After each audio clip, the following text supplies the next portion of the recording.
What's up, everyone? We are back with another video today. This is another one in the Neville sub, and let's get right into it. Which one is the best manifesting method? What is the most effective way to impress the subconscious mind? Two questions that everyone wants to be answered, especially in this era when new techniques pop up on the internet faster than mushrooms after heavy rain. Visualize every night, mental diet, conduct imaginary conversations, just let go. No, affirm 1,008 times. Actually, affirm at least 10,000 times. Better yet, record your affirmations and listen to them. Do you know what? Do the 10-minute method. So, here's the bad news. I will not give you an exact answer to this question. Why? Because I can provide you with something much more valuable. I can provide you with a test that you can use to determine the effectiveness of any technique, even those ones that will come out next month. Now, before you would read any further, in this post, the word effective means powerful enough to change your deep-rooted beliefs and manifest your biggest desires. Not a cup of coffee, not butterflies, not some extra couple of $1,000s here and there, but desires that require you to truly change your inner world. So ladies and gentlemen, drum roll please, let me introduce you to the persuasiveness test. For a technique to be effective, it must have a strong potential to persuade your subconscious mind. So how can you persuade your subconscious mind? First of all, you need to find a way to communicate with it directly without giving any chance for your conscious mind to interfere. Second, you must communicate your new ideas as many times as necessary to make your subconscious accept them. Accessing the subconscious. The activity and power of the subjective mind are proportionate to the sleep of the objective mind. Suggestions which appear powerless when presented directly to the objective consciousness are highly efficacious when the subject is in a hypnotic state. That is a quote from Neville Goddard, Prayer, the Art of Believing, Chapter 4. Did you know that there is a guard, metaphorical, not literal, at the door of your subconscious? His name is the critical faculty. Or critical factor, I've heard it also been called before. His job is to manage the information flow between your conscious and subconscious. He got this gig at the end of your formative years when you were around 7 or 8. Before he accepted this position, information from your conscious mind could flow freely and constantly to your subconscious. That's how your belief system was created. Now that you're older, your critical faculty examines every piece of information you encounter consciously and compares it against the beliefs stored in your subconscious mind. When the information aligns with current beliefs, it receives a free pass to your subconscious, strengthening your already existing beliefs. For example, let's say you want to manifest an extra $1,000. When your critical faculty examines this thought, at first he sifts through your current beliefs, past life experiences. When he sees that you believe that you are a master at manifesting money and already pulling in $5,000 every month, he allows the thought of an extra $1,000 to continue its journey to your subconscious. Then your subconscious materializes an extra $1,000 in a way that seems logical to your conscious mind. As a result, you believe even more that you are a master at manifesting money. In case the information doesn't align with your current beliefs, it will be denied access, waiting indefinitely in the lounge of your conscious mind. For instance, you set out to manifest $1 million, but you believe that all wealthy people are crooks and you currently earn $5,000 a month. Thus, your critical faculty makes sure that this thought doesn't reach your subconscious. As a result, your subconscious cannot materialize your $1 million. So what can you do if you want to sneak a piece of information into your subconscious that doesn't align with your current beliefs and past experiences? In essence, two courses of action are available to you. 1, you wait until this guard goes to sleep, or 2, you put him to sleep yourself. It is in sleep and in prayer, a state akin to sleep, that man enters the subconscious to make his impressions and receive his instructions. In these states, the conscious and the subconscious are creatively joined. Neville Goddard, Feeling is the Secret, Chapter 2. Let's start with the first option. When does this guard go to sleep? Every time you go to sleep. Whenever you hit the sack, your critical faculty rests also. Thankfully, falling asleep is a gradual process for humans. We are not machines that can be turned on and off in an instant by flipping a switch. By falling asleep gradually, we get a chance to smuggle our new ideas from the lounge of our conscious into our subconscious. Why? Because the more we relax, the less vigilant our guard becomes. He will make mistakes and let new ideas in. Ideas that should have been denied access in the first place. Use wisely the interval preceding sleep. Neville Goddard, 1948 Lesson Series, Lesson 2. Now, the good news is that you don't actually have to go to sleep every time you want to access your subconscious directly. You can fool your critical faculty by pretending that you are going to sleep. How? By inducing a drowsy state, commonly referred to as the state akin to sleep.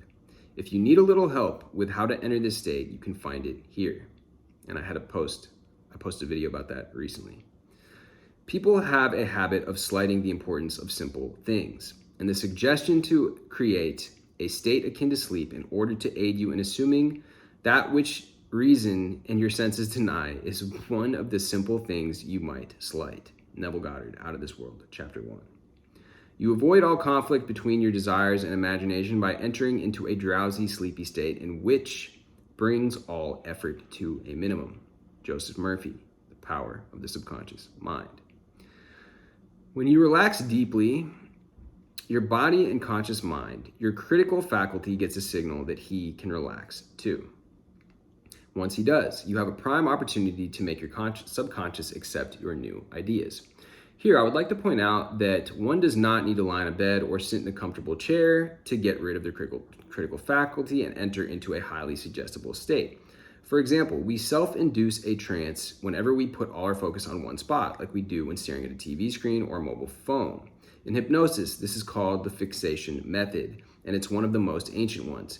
In Egypt, priests used to hold metal discs before their patients' eyes. The patients also gazed into clay cups with special patterns on them. These procedures made the eyes tired and produced hypnotic sleep.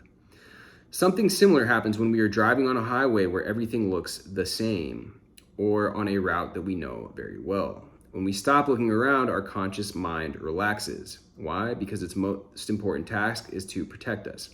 If we stop scanning our surroundings, it thinks that we do that because we are safe and there's nothing in our vicinity to harm us. Making your subconscious accept your new ideas. The only thing necessary for you to do is to get your subconscious mind to accept your idea, and the law of your mind will bring forth the health, peace, or position you desire. As soon as your subconscious accepts any idea, it proceeds to put into it effect immediately. Sometimes it seems to bring about an immediate solution to your difficulties, but at other times it may take days, weeks, or longer. Its ways are past finding out. Joseph Murphy, The Power of the Subconscious Mind. Imagine that you are wearing a Mets jersey and you enter a bar filled with 100 Yankee fans because the security guard who should have stopped you outside fell asleep. You would love to have a drink, but everyone in the room gives you a death stare. So how long would you stay there by yourself? 10 minutes? 2 hours? Something tells me that even if they let you spend the whole night there, you would not visit this bar too frequently in the future. Our subconscious mind loves familiar faces, things, scenarios. Consequently, it rejects everything that is unfamiliar. This rejection often manifests in unease, worry, or fear in one's body. For example, do you remember the anxiety you felt when you first sat behind a steering wheel of a car, especially one with a stick shift? Inherently, operating a motor vehicle is very unnatural for the human mind. It's not pre-programmed into our system as our desire and ability to walk. Have you noticed that everyone with 2 healthy legs will master walking, but not every person will race the roads on 4 wheels? Still, many people learn how to drive, and many of them, myself included, enjoy it. Why? Because despite the worry, fear, uneasiness, these people kept occupying the driver's seat. By repeating the same motions over and over again, the whole scenario of driving a car becomes natural to their subconscious mind. Thus, the related anxious thoughts dissipate too. So what can you do if love, wealth, or happiness is unfamiliar to your subconscious because you never truly experienced these concepts in your formative years and were actually subjected to their opposites? Let's go back to our bar filled with 100 Yankee fans. What if you brought some friends along? all rooting for the Mets. Would you feel a bit more comfortable? I bet you would. Now, what would happen if 100 Met supporters accompanied you?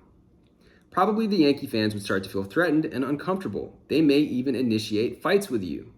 And what if another 100 Met supporters arrive, but the bar's capacity is only 250 people? Some Yankees would surely leave the bar. If you haven't figured it out already, the bar this example illustrates your subconscious mind, while the fans represent opposite ideas. When your subconscious is filled with a concept you don't like, the only way to force it out is to replace it with its opposite. In essence, you make the unnatural natural and the old natural unnatural. Many think this replacement of ideas could happen like a coup, but most of the time it's more akin to a prolonged battle. So don't send in one soldier to fight with 100 and expect to win outright. As Neville explains in The Power of Awareness, your assumption to be effective cannot be a single isolated act. It must be a maintained attitude of the wish fulfilled. And that maintained attitude that gets you there, so that you think from your wish fulfilled instead of thinking about your wish, is aided by assuming the feeling of the wish fulfilled frequently. It is the frequency, not the length of time, that makes it natural. That to which you constantly return constitutes your truest self. I would call that the baseline. Frequent occupancy of the feeling of the wish fulfilled is the secret to success, end quote. In other words, we establish the naturalness of an idea by repeating it to the subconscious over and over again, until it crowds out the one we don't want to experience anymore. Here, it is important to note that this repetition cannot be performed at irregular intervals. It must be continuous. To remember this rule, just think of yourself as a general sending his men into hostile territory. If you first sent 200 people to fight 500, you cannot wait a month to reinforce your troop with another 200. You will lose most of your men if you sit tight for that long. If you want a quick win, you need to send fresh supplies regularly and as fast as possible. How regularly? At least once a day. That's the minimum. I told her the story of a soldier in camp who each night fell asleep imagining himself to be in his own bed in his own home. Neville Goddard, The Power of Awareness, chapter 23. Every night, just as I'm going off to sleep, I'm going to pretend that I have a dog and we are going for a walk. Neville Goddard, The Power of Awareness, chapter 23. In order to bring about this change of consciousness, and thereby a change in his situation, I asked him to follow this procedure every night, just before he fell asleep. Neville Goddard, Power of Awareness, chapter 23. To sum up, every technique that forces you, 1, to access your subconscious directly, and 2, to employ the power of repetition on a daily basis, is effective to change all of your beliefs and to manifest your wildest dreams. You just have to stick with it long enough. Let's see, take a look at the comments here. Somebody said it would be nice if people were taught this at an early age. At least we can teach our children. So, people are asking about falling asleep during sats. It's not a problem. It's actually a good thing to carry your affirmations or visualization scene to sleep. And people are basically just thanking her for this post. And I, in my own way, this is kind of a thank you for posting these as well by doing these videos. It is very, very valuable. It only has about 205 likes on it, but you know, these are some of the best posts that I've seen on the subreddit. I'm a big fan of All His Mind's posts. If you go back, or if you've been a long time viewer of these videos, or I don't know at what point that you started watching, but you will see that I've covered a lot of his posts. Anyways, guys, let me know what you guys think about this. You know, I guess like to highlight the points in here and the key takeaways is just the consistency. You know, you hear these people talk about this, like doing something every day, and it really, whatever that you're able to stick to is going to be the best. The TLDR, right down at the bottom, is to access your subconscious directly. And we've gone over the fact that if you're doing a mundane routine task, that makes it easier. If you're on the verge of sleepiness, if you're taking a nap, a lot of these people that have come up with inventive ideas, I did a post not too long ago about how Edison used to fall asleep taking a nap with metal balls in his hand, and then the metal balls would wake him up so that he would remember the ideas that he was generating in that sleepy state, that drowsy state akin to sleep. So I am going to, somebody also requested that I do a meditation, a guided meditation on accessing the state akin to sleep. So I am going to be releasing that soon, which I'm excited to do. And then again, I'll just share the fact that I have that lucky syndrome affirmation 8-hour recording that I just released. And the state of being lucky is one of the best. We also covered a video recently that was a recent post about the best self-concepts that you can identify with to change your life. And the state of being lucky is one of those because it's such a catch-all state.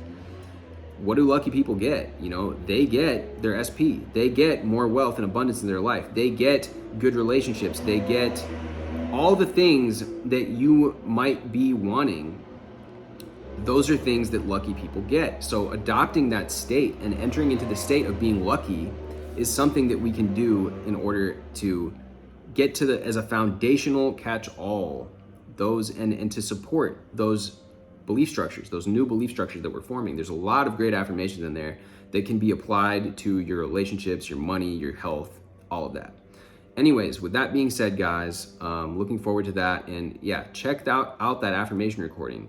I've been listening to it myself, and I really turned around my day the other day. I was running into some obstacles and kind of in a funk, and putting that affirmation recording on really helped get me on the right track. So with that being said, much love as always. Drop me a like, drop me a comment down below. Let me know what you think about this. And hit me with the subscribe if you have not already. I will see you guys in the next video.